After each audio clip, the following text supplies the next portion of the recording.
Welcome to the Magical Story of Us podcast. We are your hosts, Britton and Carolee, and we're very excited to continue the magical journey from last episode.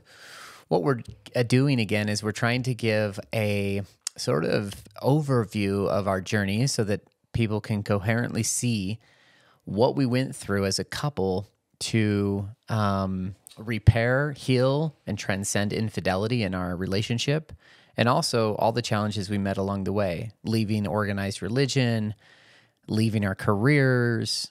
Well, I mean, you weren't working. I was. So leaving my career and many other twists and turns, and how we were taught about codependence and how we had to start doing our shadow work deeply. But some of the biggest issues around our journey, or the issue was our relationship and the healing it went through. And as you can imagine, a relationship that was in Mormonism and started in the, from people that were grown up in Mormonism, married into the Mormon church, and then started to have children in the Mormon church. There's a lot of ideological concepts that were deeply ingrained in us. And we had to go through a strong, lengthy, difficult, hellacious process of unwinding all of those concepts and finding our sovereignty, finding our freedom, finding our true self, and allowing ourselves to live a life that we truly wanted. So without further ado, this is the third part in a multi-part series of the journey overview. And last time we left off at a place where we had kind of decided to, not renew the vows, but basically restart our relationship through a new ceremony. And we wanted to redefine that because we had burnt the marriage certificate, right? And well, I did that. You did your rending of your wedding dress and the burning of the poem that I wrote for her on our wedding day. And then we talked about the experience with a guy that we brought into the bedroom that kind of went where I disembodied, and we talked about that whole experience and what was needed karmically, and also just it taught us a lot about if we were to open our marriage up and have experiences outside of our relationship, what the type of stuff that we would need to meet head on, the challenges, the emotional challenges, and all of that. And we decided we wanted to go all in on each other. Remember? I think we talked about this. Yeah, we did. Sorry, it's been like a month since we did the last We're really episode. going slow right now. We're going slow because we've been guests on like at least a dozen other podcasts in the meantime. So we've been telling facets of this story on a variety of different platforms, and being a little bit slow coming back to our own. Yeah, this is the most detailed version, though. Yeah, this is. So yeah, I think the last episode concluded with my telling of the story of sovereignty. Yes. And reading that King Arthur legend in the book, If Women Rose Rooted, was so profound for me that it just really helped anchor me into that as my foundation. That foundation of sovereignty for myself felt so, so important. But it also was scary. I want to emphasize, the level of fear that I felt at almost every single point along this journey. When we first decided to explore a lot of different things, like even as simple as, hey, let's have a bottle of wine together so that we could have a conversation. I'm jumping back in time. This was back in 2018, 2017. Yeah, 2018. We were still active Mormons in our own nuanced way, and started having like wine together as a couple as a form of therapy. That was scary. That was terrifying to take those first sips of alcohol. And for anyone listening who's Mormon, ex-Mormon, or affiliated with Mormonism at all, like, you understand what I mean when I say that was scary to drink Yeah, wine or beer or alcohol. Yeah, to have any of that.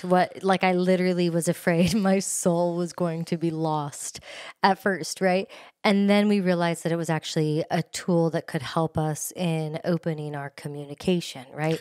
And that actually, that line you just gave about it being a tool, it opens up so much about how everything's can be a tool. Everything has its light and dark side. We live in duality, and if we take the perspective that duality is not necessarily a right and wrong, good or evil, but just a thing that carries a vibration, anything can be leveraged as a tool, and even in the most positive way, the infidelity of our relationship led us to awakening. So that became something useful. That was an experience that was quote unquote good. In fact, I've heard yogis and stuff say things like a good experience, like a positive experience is negative and a negative experience is positive, or something to that effect, where essentially it has to do with the way that we alchemize things. And so, I just want to say, like, anything's a tool. We just want to make use of it in our life. And so Carolee and I started doing that with alcohol. We started doing it with psilocybin, with cannabis. And we were very intentional about the usage of these things. I think early on, with cannabis, it was helpful in getting us just through the days, because they were so difficult, raising 3 and then 4 children, and then late night talks, and just dealing with our emotions and learning how to be present with our own emotions, like something that I won't say that we were completely useless at, but that we hadn't become acquainted with at a more consistent level. Yeah, and I mean, I just kind of want to circle back again to why I brought it up in the first place was more rooted in the fear of what I've been told my whole life was good or bad. The fear of good and evil was really, really relevant in my personal experience. And I'll let you speak to your personal experience. But we've talked about healing. We've talked a lot about healing our sexual energy, right? And for me, there was deep, deep fear around that too, because the programming from Mormonism really made me feel like opening up essentially this Pandora's box within myself would essentially like damn my soul to hell. I remember when we were like first dabbling in these energies and trying to understand and healing the infidelity, and then what does that mean about me, and then this sovereignty piece, like I knew sovereignty was so crucial for me personally, but if I was to be sovereign in partnership, that required that I allow my partner to also be equally sovereign. I couldn't be sovereign and controlling of your behavior. And as somebody this is something that couples need to find out, but it is one of the most, important components of having a healthy relationship, is allowing full sovereignty. Which, as a woman who had been betrayed, who had the trauma of betrayal in my system, the idea, with a husband, with a partner who really wanted to like play with others. Okay, I'm just going to put it out there.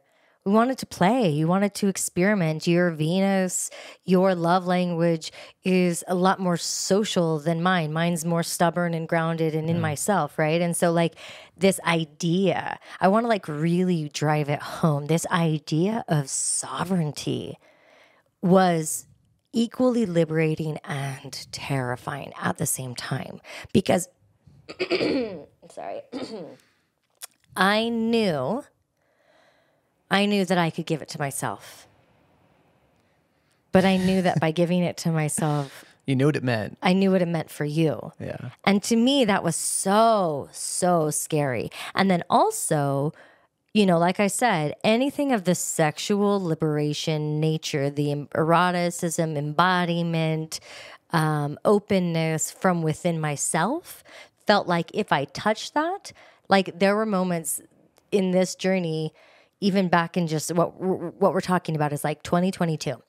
that I had this realization, and then I was like, well, shit, I'm going to lose my soul. Like, I feared my healing so intensely that I thought it would be the end of me. It would damn me to hell.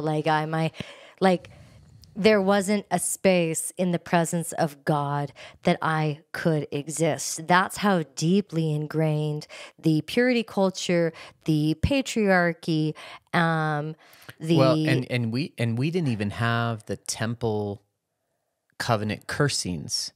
So a part of this programming is the temple covenants in Mormonism. And they used to be cursings associated with, like, if you broke one of the temple covenants, which one of them was that you will only have sexual relations with your spouse within legally, lawfully wed, married, whatever. That used to accompany a cursing. The cursing was like a slit your throat, cut off your tongue, whatever like type of bowels. thing. Yeah, like this is almost demonic stuff. And they used to have it in the Mormon temple. They pulled it out, I think, in the 70s. And anyway, that we didn't even have that in our programming because we only heard about it through our parents. But there was like all the purity culture of. There was still some things in the temple that. Well, you would lose your. Satan would have power over and control over you. Satan would have power over you. Yeah, that was terrifying. So this is actually a really interesting thing, and kind of segues into my experience of dealing with light and dark and good and evil. Mm-hmm. And that was I had to confront the Satan thing, because for me that was really that was a powerful thing. Like, Satan had really this idea of Satan and his control over me. And I mean, I had experiences as a child. My mom told me that Satan met her and that Satan basically threatened to destroy her family, and like many things that kind of drove fear into my mind around Satan and his power. And then when you go into Mormonism, as you grow older into your teens, they teach you like Satan's around every corner and he's trying to tempt you into do sexual sin. Of course, sexual sin is always the big thing when you're at that age, because that's what your energy is trying to get you to do. Your energy is saying, hey, it's time to try and use this energy, this organ of your body to procreate. It's that urge. So we're supposed to suppress all that, and then you go into the temple and they tell you to keep these covenants, or else you're going to lose it all. Or you'll be under the under Satan's power. Yeah, under Satan's power. I think. And so you have all of this programming, and it's real because you go to the temple many, many times and hear it, on repeat. So part of my deconstruction process was dealing with this idea of sin and Satan and Jesus. It's all connected, because if you have the devil and there's sin, then and then you kind of connect that to this idea that you need to be clean to be with God, and that the only way to be clean is through Jesus. So you have this kind of triangle of things. And so as I was pulling apart all of this, like one of those corners was Satan and the devil. And luckily, through the readings that I had with Yogananda, Paramahansa Yogananda, and I would say like several of his books, but one of the books that was really good is the one that's called The Second Coming of Christ, The Resurrection of Christ Within You, right? And I read a few different parts in there, but, Satan is really this idea of, in duality here in humanity, we definitely capable of evil things. And evil being that we have an intention of doing something with the intent to hurt or harm another. Right. Whereas like that can happen accidentally a lot. Like even when I was, in my woes and throes of adultery, I was not it wasn't like I was purposefully intending to hurt you. Mm-hmm. I wasn't doing it with that intention. Of course that was a side effect, and I knew that, but my intention was this energy needed to move in me, and I needed to move it. And so like, yeah, and so we can actually cause harm without intention, but then you come to this idea of like planning harm on another. That's evil. So we are capable of that. We are capable of all of the light and all of the dark.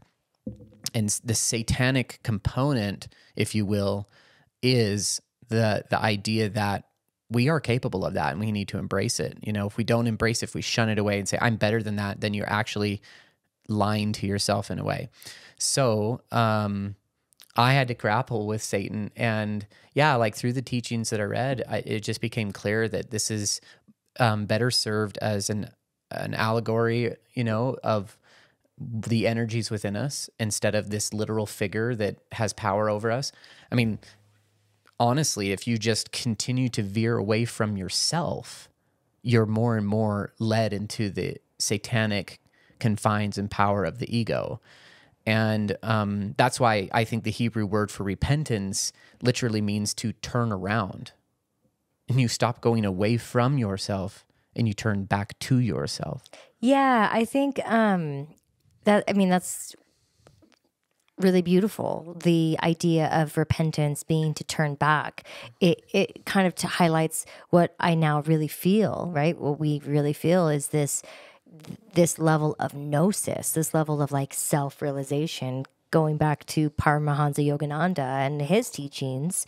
The Self-Realization Fellowship was what he founded here, right? It's to help activate that gnosis.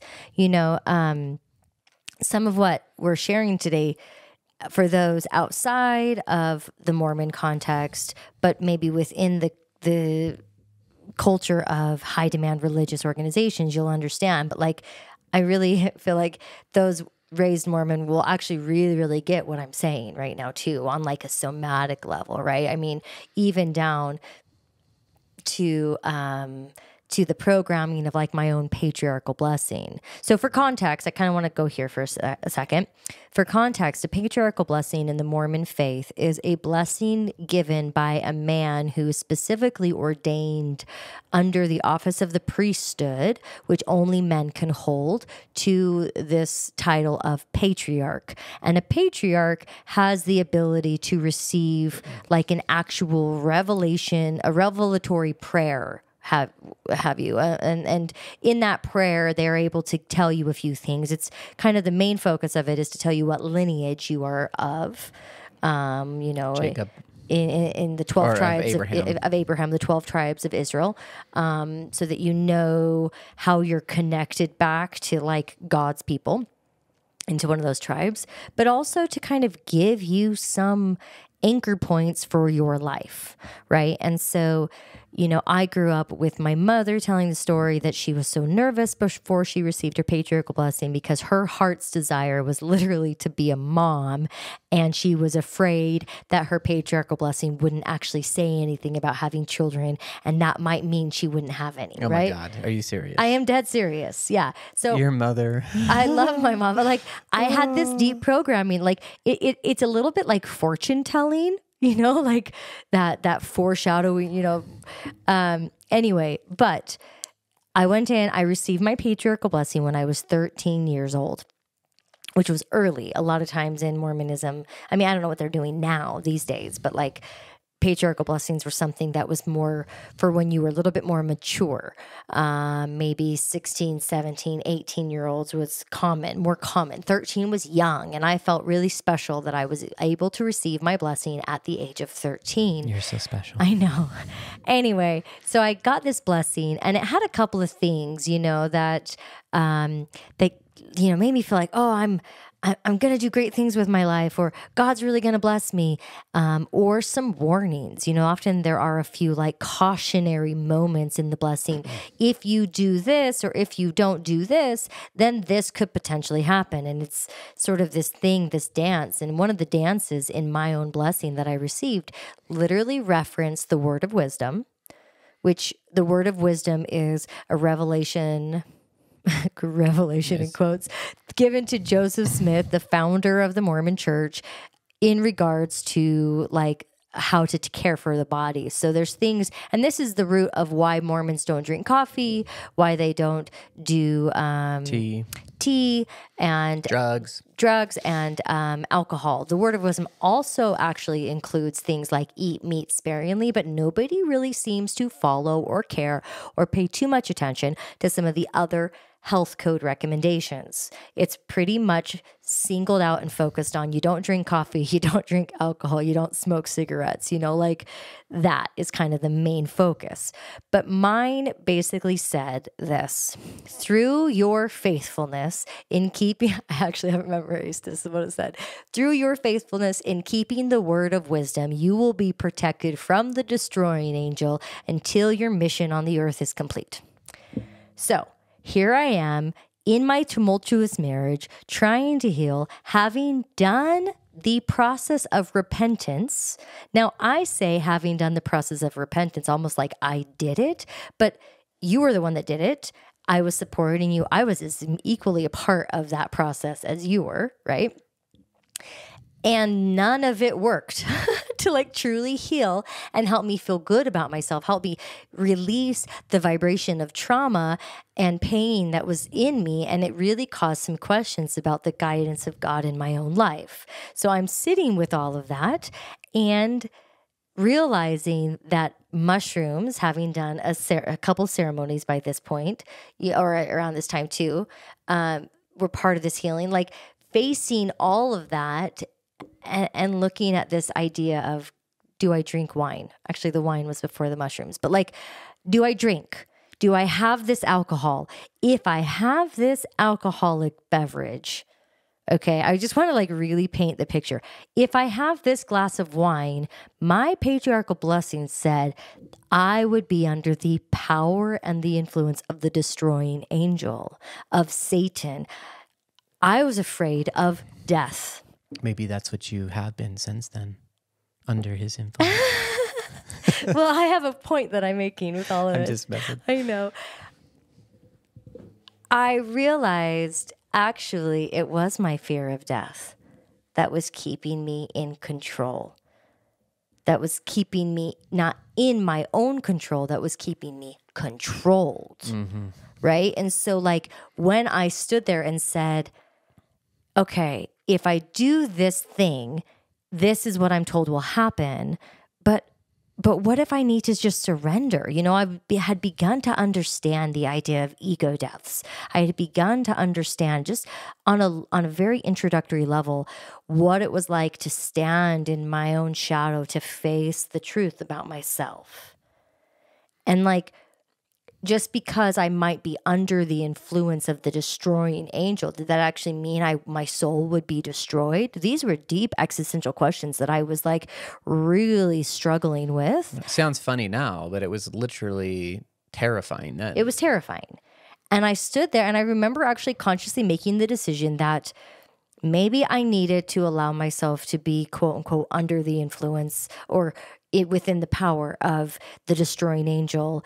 But I actually did have the insight to understand it from the perspective of ego death. I need to not be afraid of dying and to not fear God, but to love myself. And so with those first bottles of wine, we began to actually we were able to finally communicate. It was therapy in a bottle. It was helping us. So then I had even more cognitive dissonance of like, oh, I was told I would be under the influence of Satan and the destroying angel would have power over my life, but things are actually getting better.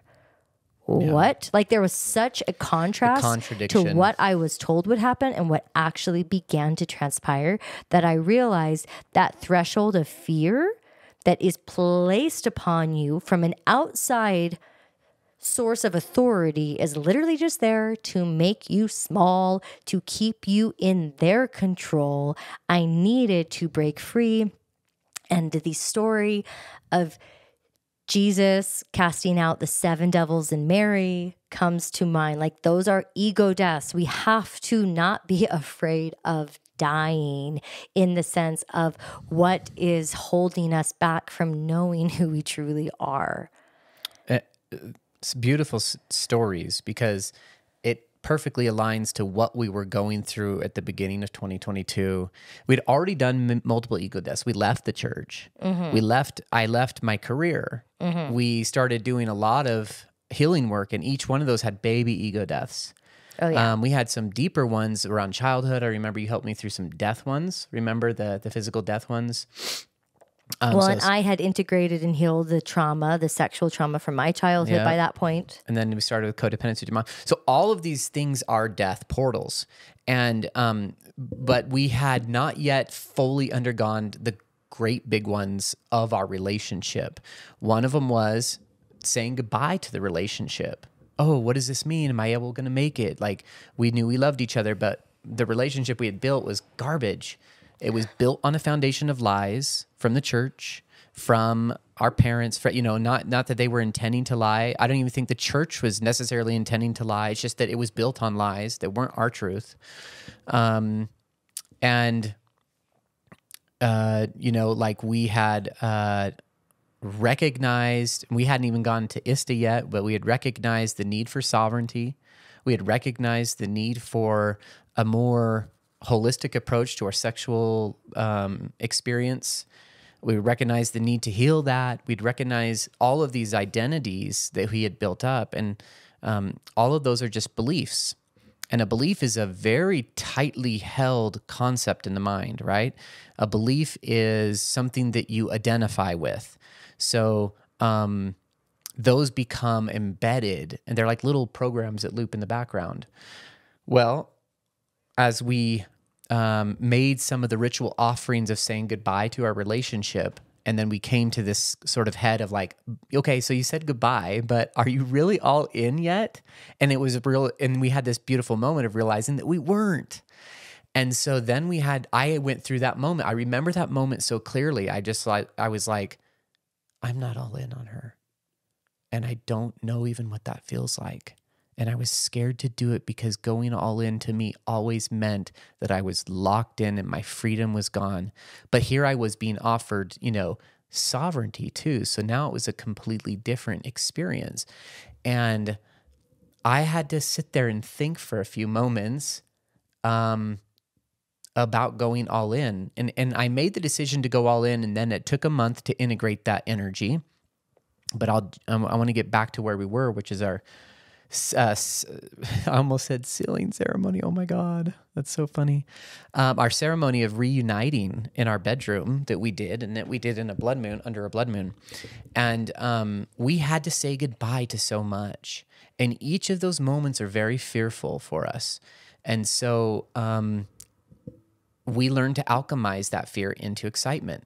And this moment where we reunited was powerful for us. And it was like reclaiming. But I want to mention something that happened in that ceremony. Well, two things. And then you may want to mention some other things, but I'm going to mention two. One is that the words and the whole thing was very well thought out and intended. I felt like I was connecting with spirit to create the ceremony.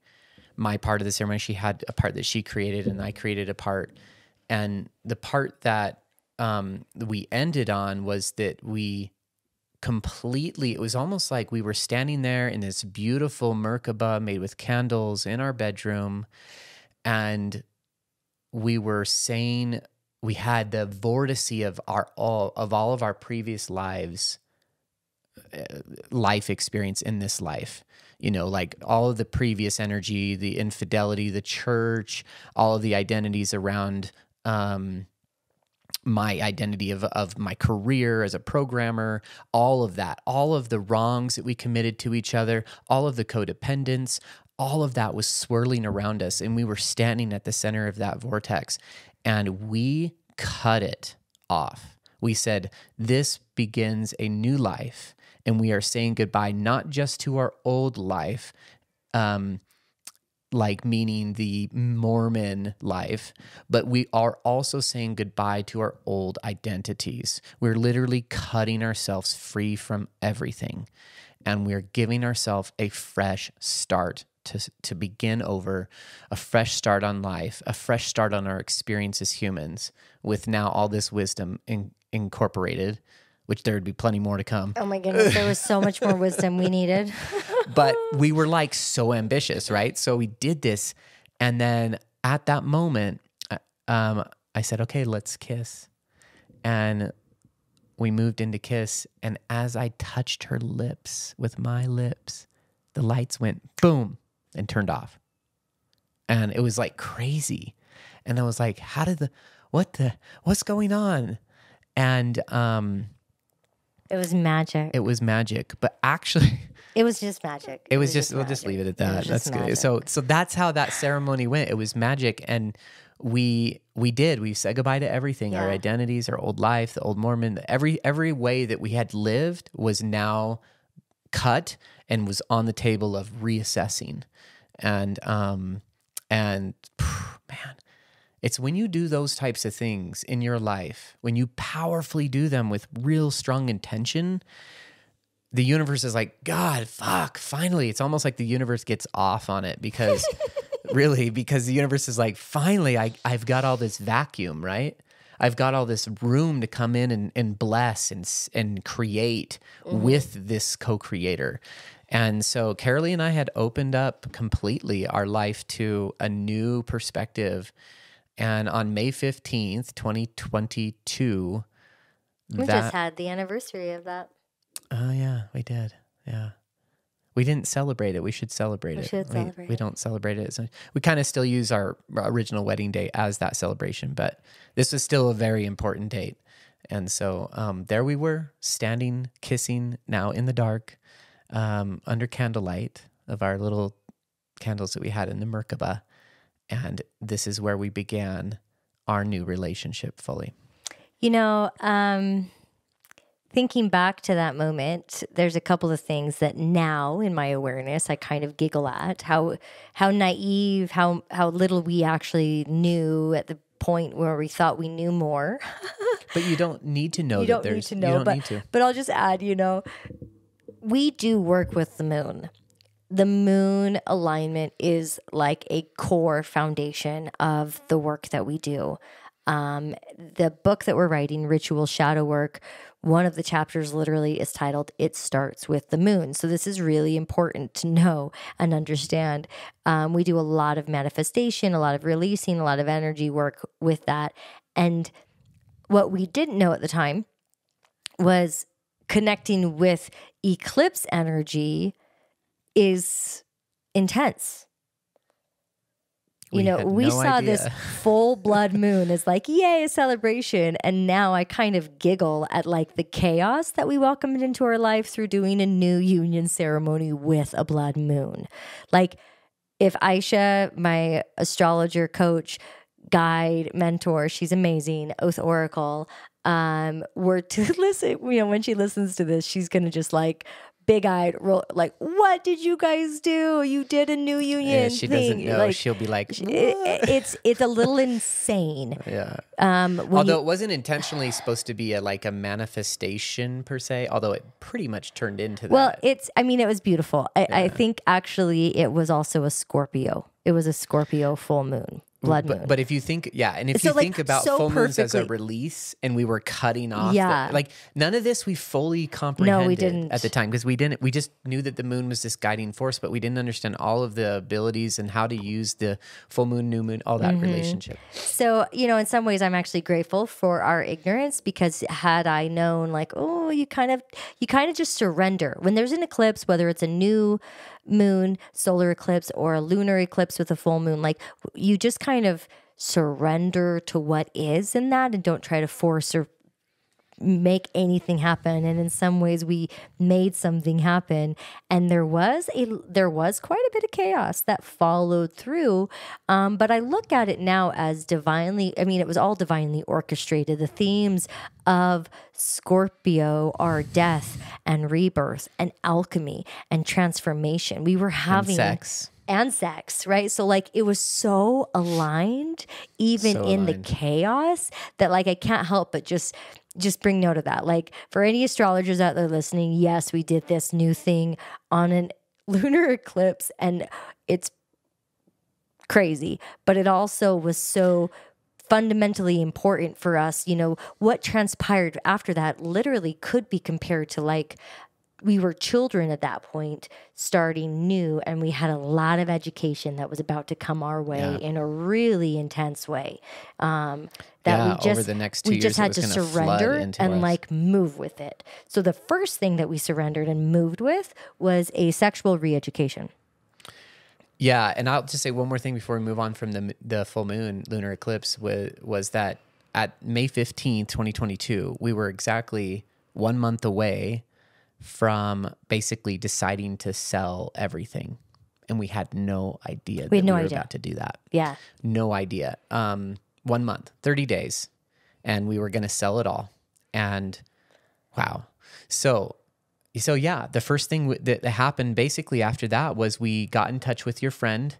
No, I think we met her a little bit earlier. Yeah, I'd but run we were in. kind of like, we were basically about to drop the money and on the retreat for sexual reeducation, which happened to be ISTA. And I think we mentioned a little bit about ISTA last time, but essentially International School of Temple Arts. It's designed around sexually, spiritually, shamanic work for people trying to re-educate their souls, their minds, their hearts, their bodies in their sexual understanding of themselves and that sexual energy. And the container that ISTA creates is so ritual based. It's so beautiful. It's so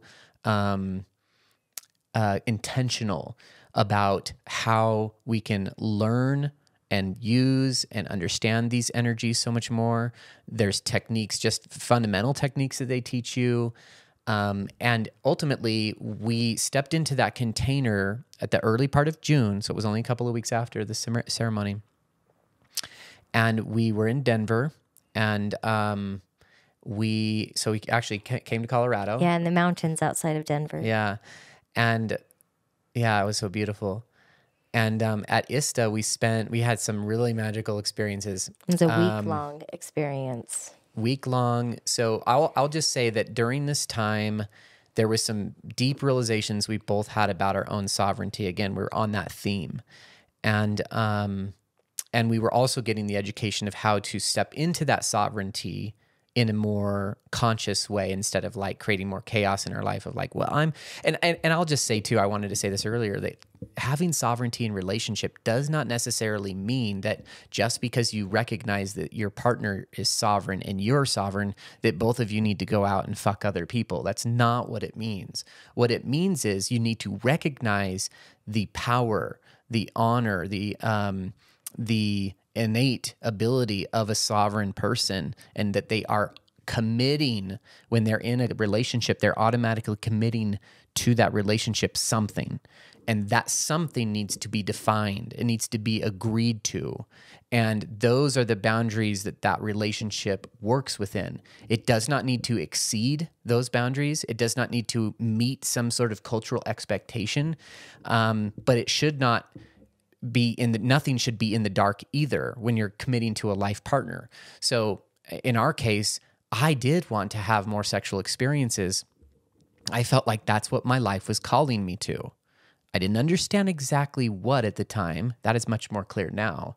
But I needed to have that energy. Part of reclaiming my healing, part of like having relations with other women in consent, right, was part of my healing. The balancing, which we'll talk about maybe at another time, and it's a chapter in the book, but balancing energy is so important. So, all it means is you need to come up with your own agreements. And if the two people can agree to it, then sovereignty is still fully kept in integrity within the relationships. That's really, really beautiful. And I want to just piggyback in there on that topic before we jump more into ISTA.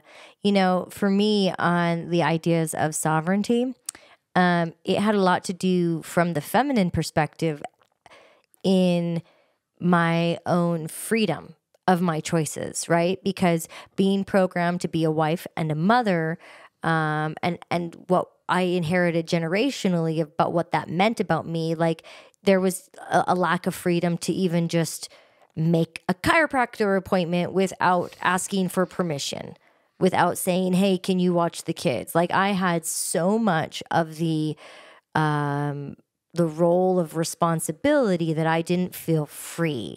Right. And so there was there was an imbalance in our roles that we had to look at in this journey too, of how can we offer each other more autonomy, more freedom, and step into like our responsibility, our role as parents, as providers, as companions. So, but it was like, how often do we as women sit with a desire and say, do I even have the freedom to explore this desire? Do I even have the freedom, especially now I've got 4 kids, things are really like going great. on a retreat or something. Like a lot of moms don't offer that. Well, that's exactly what I was going to say. Yeah. Is like I have plans this summer to go actually to France to connect with the Magdalene. What? I was reading your mind. Yeah. Yeah, you totally are reading my mind. That happens.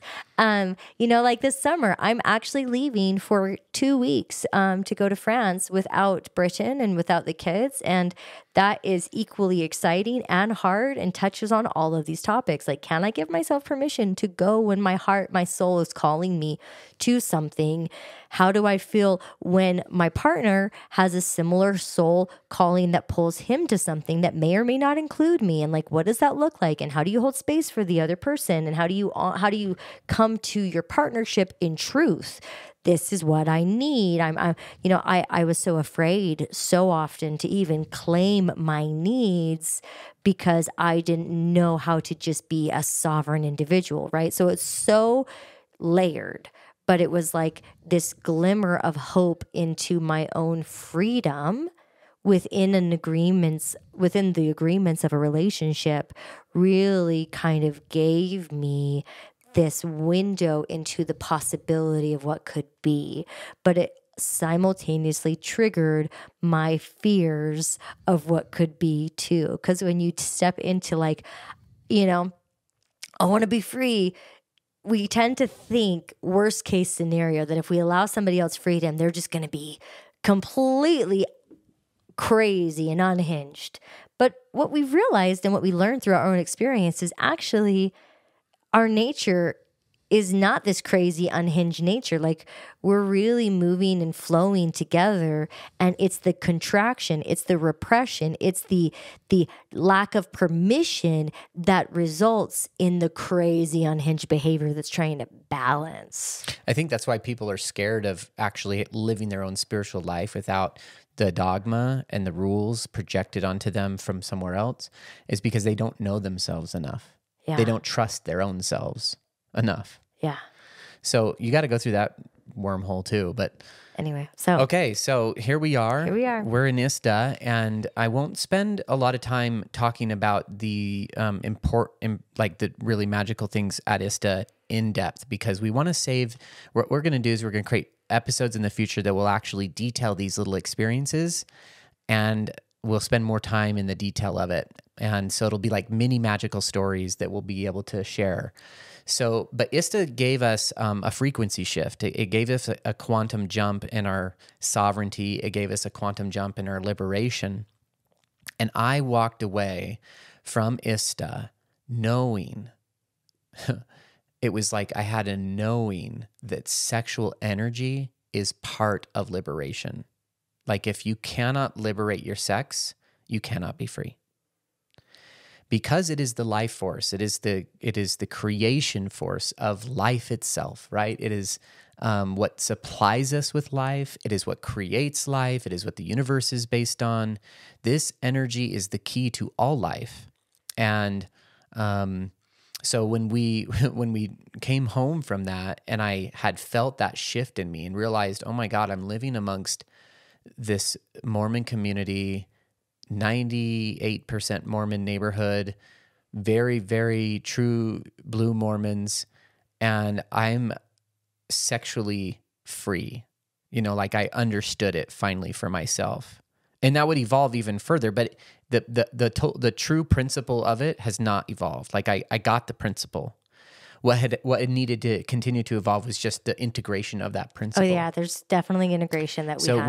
We'll talk about all of that, in our journey, because it's so important. This is our journey, Carolee and I. Our journey is about love and relationship, and it circles around sex. It orbits around this. This is such a powerful thing, and we've come to, God. Our sexual connection is so powerful. It's so powerful.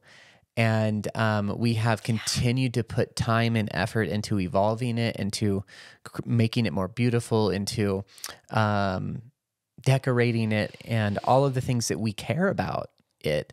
And it has turned into this powerhouse of energy for us. Okay, so we got home from ISTA. It's like you talk about all of that, and I'm almost like blushing over here. Really activated. There's it's like you just look at me one way, and I'm like, wow, I remember what it felt like to have you yesterday. Oh, like I get distracted. You're so distracting right now. Okay. So what were you saying? Well, and we just play so well now. Like we enjoy each and every day from a place of sexual energy. And that doesn't mean we're having sex every day, although that's almost happening. Multiple times. Yeah. But when but it does mean that we're working with Eros energy. We're constantly sort of invoking it. We're playing and toying with it, and we're building it in each other because we know when we drop in to, an actual conscious connection, either later in the day or sometime later in the week, that we've sort of activated all of this Eros energy, and then we get to actually experience it fully in the body. And that is super yummy, super powerful, super just blissful. Yeah. Yeah. I do want to leave a lot of what happened to ISTA for its own time, but I will add this because this is really important. Every time we found ourselves at this threshold of initiation of I need to dive into some more of my own shit to understand me and to have this self-gnosis and this self-realization. What is it? What is the judgment? What is my own judgment that I've been holding based on my life story, based on the programming of my childhood, based on the generational patterns and traumas, based on all of it? What's the story, right? We're faced with these stories that truly are just judgments, and healing is a shift in perception or just being able to see what judgment we hold and deciding that's a good judgment. I actually want to keep that one, or that's not serving me. A lot of time these judgments, they keep us safe, and you realize that the mechanism, the need for that level of safety doesn't need to be there anymore, or it's shifting, it's evolving, right? If you are the same person you were 2 years ago, it's time to allow yourself to become new, to shift. It's not bad. In fact, I love when I meet somebody, I'm like, oh, they've changed so much. They've grown. That's a sign of true soul growth. Oh yeah, and when you when you see someone you haven't seen for a while, and you see them and they're exactly the same, you're like, oh my God, what have you been doing for the last whatever number of years? Just looping. It just feels boring. Yeah. So here's what I wanted to share. Yeah. As we were driving from Utah to Colorado, coming to this week-long container of sexual healing, I, again, was terrified. Every threshold I met with so much fear. It's in my birth chart. I can see it now. My slow, stubborn, apprehensive fear. Isn't that the fucking truth? Yeah. So I had this and Britton was like, are you not excited? He was so excited. We're going to just have this whole week of healing. We had never done anything like this before. And it was so aligned and perfect and everything was working out. And he's like, why are you not matching this frequency of excitement? And I was like, because I'm fucking terrified. I'm so scared. And so I had to really go inward and ask myself, what's the belief that's keeping me afraid of even this healing opportunity? And the beliefs that we discover, the judgments, the beliefs, they're different for everybody. For me, for sure, and what the belief I'm about to share that I discovered in the present moment when I said it, I felt so gross admitting my dark, dark judgment. Now I kind of laugh about it because the minute I said it, it felt simultaneously like, I can't believe I'm so judgmental. And then also, I'm free. Oh my goodness. It was just even the mere acknowledgement of this judgment. And it's not even, I can laugh at it now. It's not holding me. I'm not bound by it anymore. What was the judgment? Women who are embodied are white trash. That was literally my judgment. I thought anyone who embodied their eros and wanted sex and really liked it, they were trashy women. And I wanted no part of being a trashy woman. And the way it was hard for me to see this judgment. You love it. Yeah. It was hard for me to see this judgment. It was hard for me to name the judgment. It was hard to admit my own crunchiness, my own darkness, and I remember almost being embarrassed, or not almost being embarrassed and shameful, and like not even wanting to admit it to Britton. And it took me a good like a good chunk of time before I could finally put words. We were probably we were like working on that for like 3 hours. Yeah. During the drive. Yeah.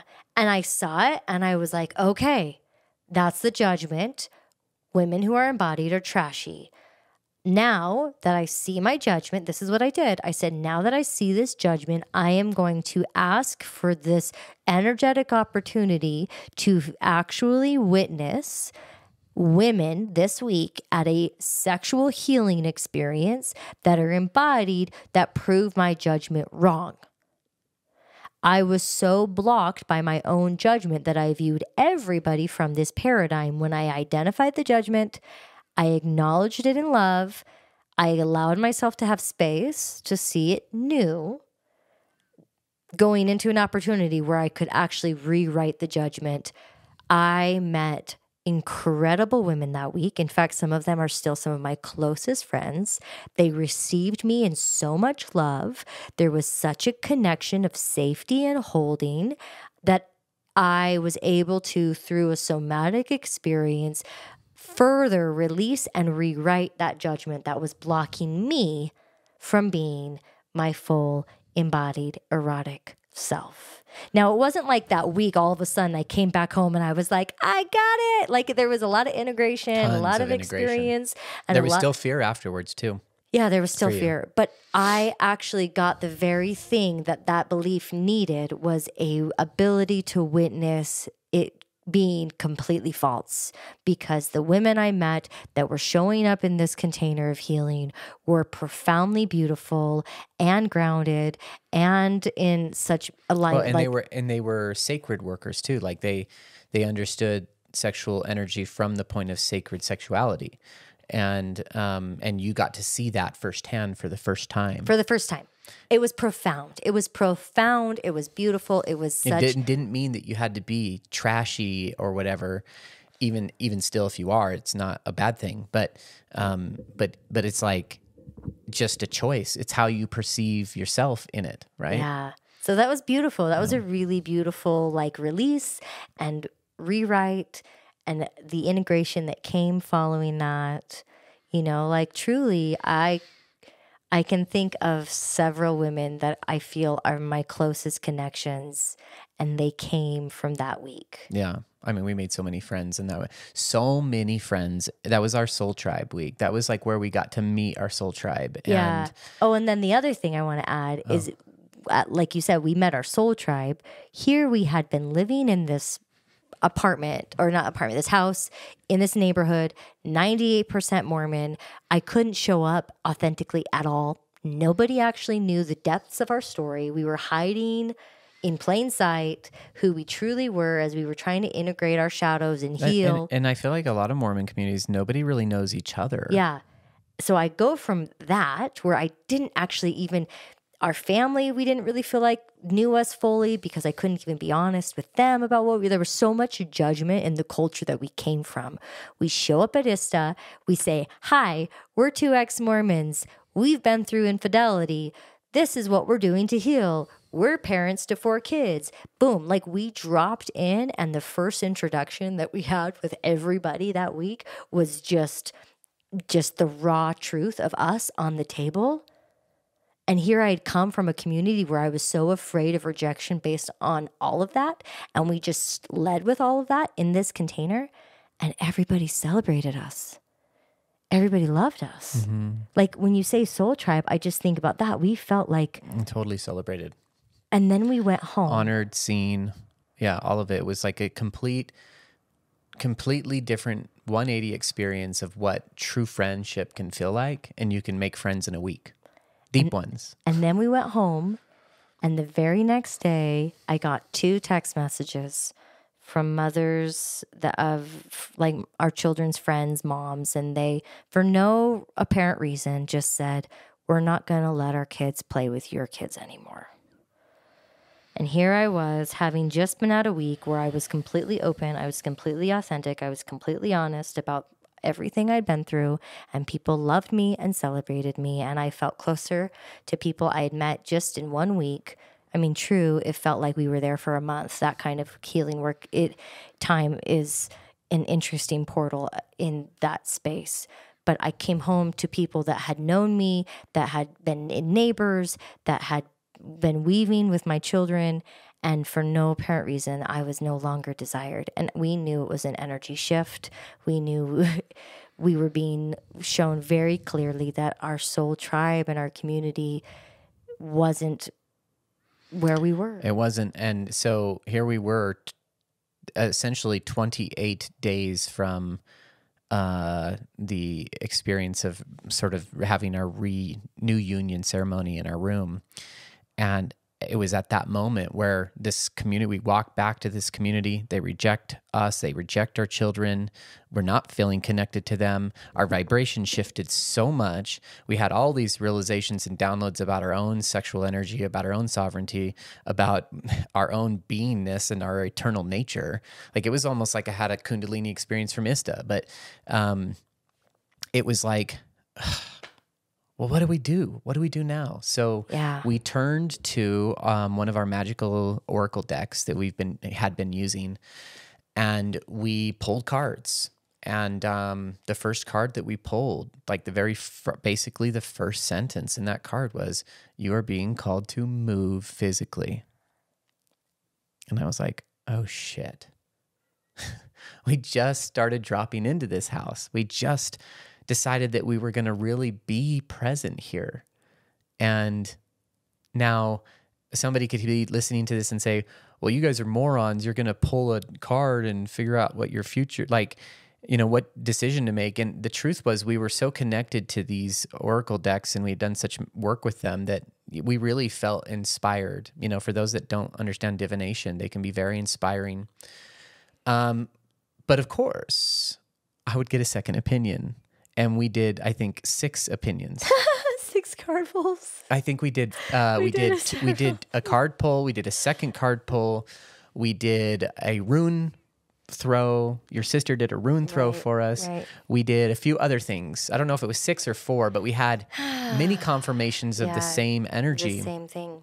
And we just knew it was like the universe was calling us to move. And we were like, but where? And the universe was like, I ain't going to tell you. Yeah, so then we started doing things in a way that I felt was so backwards. You imagine people don't put their house on the market until they usually you find the house you want to move to. Or at least know what you want to do. And you make an offer, and then you try to put your house on the market so you can buy the other house. I mean, that's a common approach that people are like, that's normal. What's not normal is selling your house and being like, I don't know where we're moving to, but we're going to go. We're going to leave. So we did it. So we put our house on the market. And we had, so we actually finished up a few things to make the house look pretty on the outside. And then we put got the house on the market, and then COVID hit. I got COVID again. Oh, COVID hit. I was like, COVID didn't hit. COVID hit me. It actually hit all of us, but I got it worst of it. Yeah. And so we ended up with, it's so funny. I wonder if it was actually, I'm not even going to go to that on the air, but I have some ideas about actually what happened there. So COVID hits me, I think hits all of us. I kind of have the worst of it. And COVID had hit me at the beginning of the year too. So I had COVID twice in 6 months. And I'll just mention that, for me, the way I dealt with it was, COVID has a known effect of swelling, obviously from the spike protein buildup. Causes spike protein buildup in the testicles, spike protein buildup within the blood, spike protein buildup within the brain. So all of these things can swell: your heart, your blood, your brain, your testicles. And I had all these symptoms. I had no idea what was going on. And my head I was getting the worst headache that I could not get rid of. Painkillers weren't doing anything. I ended up going into the hospital in January, and I just asked for morphine, which, I normally wouldn't go into a hospital and ask for anything. And they were a little sketchy about giving me that. They're like, well, we don't normally give anything to anybody that asks for it. And it makes sense because you get druggies that come in and blah, blah, blah. But I knew what my body needed. My body was tired of feeling pain, and it needed to get rid of the pain, and then it was going to clear the stuff out. So I asked for morphine. They ended up giving me 4 other drugs first, and then I finally got the morphine, and I was asleep in 3 minutes. And and so again, 6 months later in July, after I think we had either just put it on the market or were about to. I think we had just put it on the market, and I get COVID and I get the headache again, and I go back into the hospital, and I literally see the same doctor, and I'm like, "Hey, dude, I've got COVID again, and I'm back. I need morphine." He's like, "Okay," gives me morphine. So anyway, got through that portal, and like that's the thing, guys. When you call in change in your life, the thing with change is it's always going to come with challenge. Change and challenge are kind of par for the course. And when you can meet the challenges, and it's usually almost always the challenges are not telling you to deter. They're just testing your strength and resolve. Are you truly committed? Like, what percentage on the percent meter are you committed to this new decision? Is it 10, 20, 30, you're up at 90%. Are you 95? Are you 99%, or are you 100% committed? And so, you get challenges, and you just got to decide inwardly what that challenge means for you.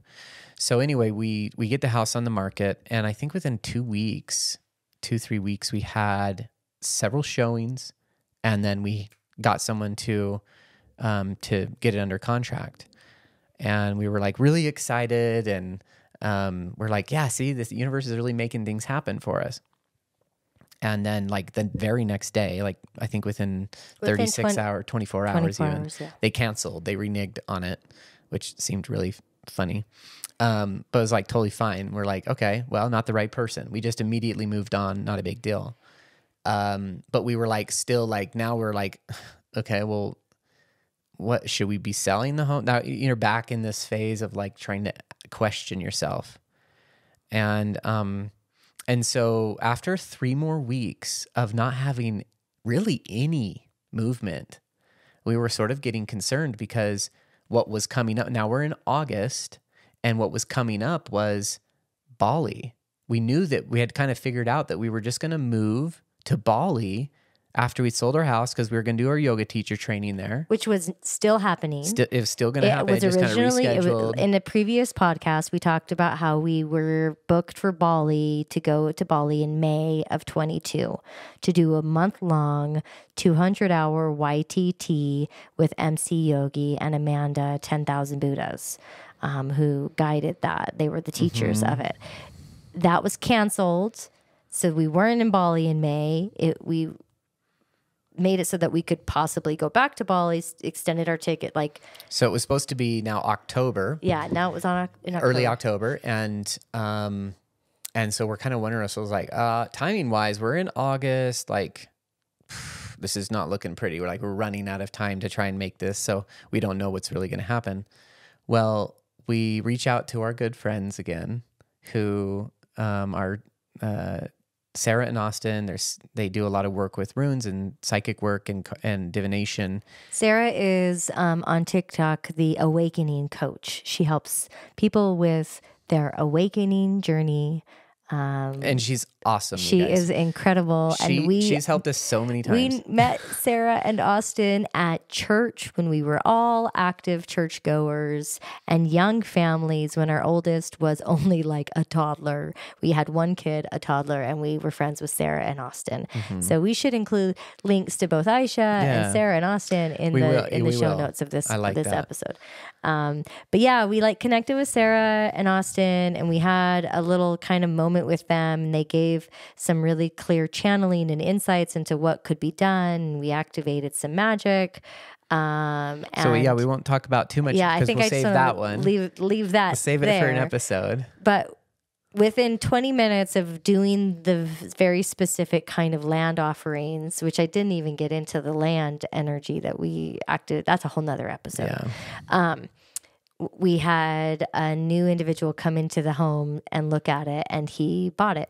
He made an offer. Within 20 minutes, we had an appointment, and then he came the next hour, and he ended up not only buying the home, but he did exactly what we needed because we had committed to selling everything. Yeah. And he bought everything in the house, like everything. He was this man who had just gone through a divorce that his ex got everything. And so he was starting new, and was so grateful for the opportunity to purchase a house that was furnished because he was starting over. In fact, he was really excited about the couch. We had an amazing couch. I miss that couch. It was the best couch ever. So he's like, yes, please, on the couch.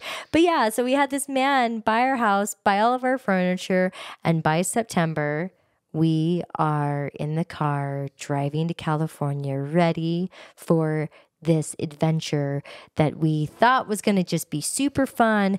Didn't even realize the level of shadow work and integration and clearing and massive deconstruction, everything, yeah, that was about to take place for us as a family and our children. It was like a full family deprogramming. So that's where we want to end this one.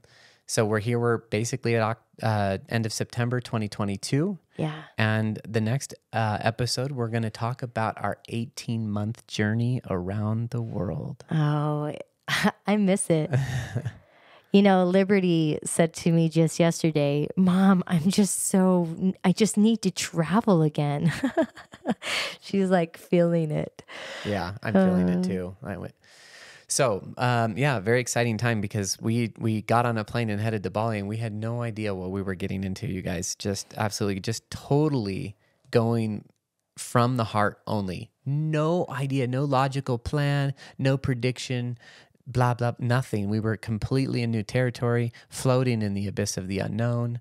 And it was so magical because of that. Everything was magical. Every moment, every day seemed magical. It was so great. Yeah. So we want to talk all about that, but that's where we'll end today. So thanks for listening, and tune in for the next one coming out soon.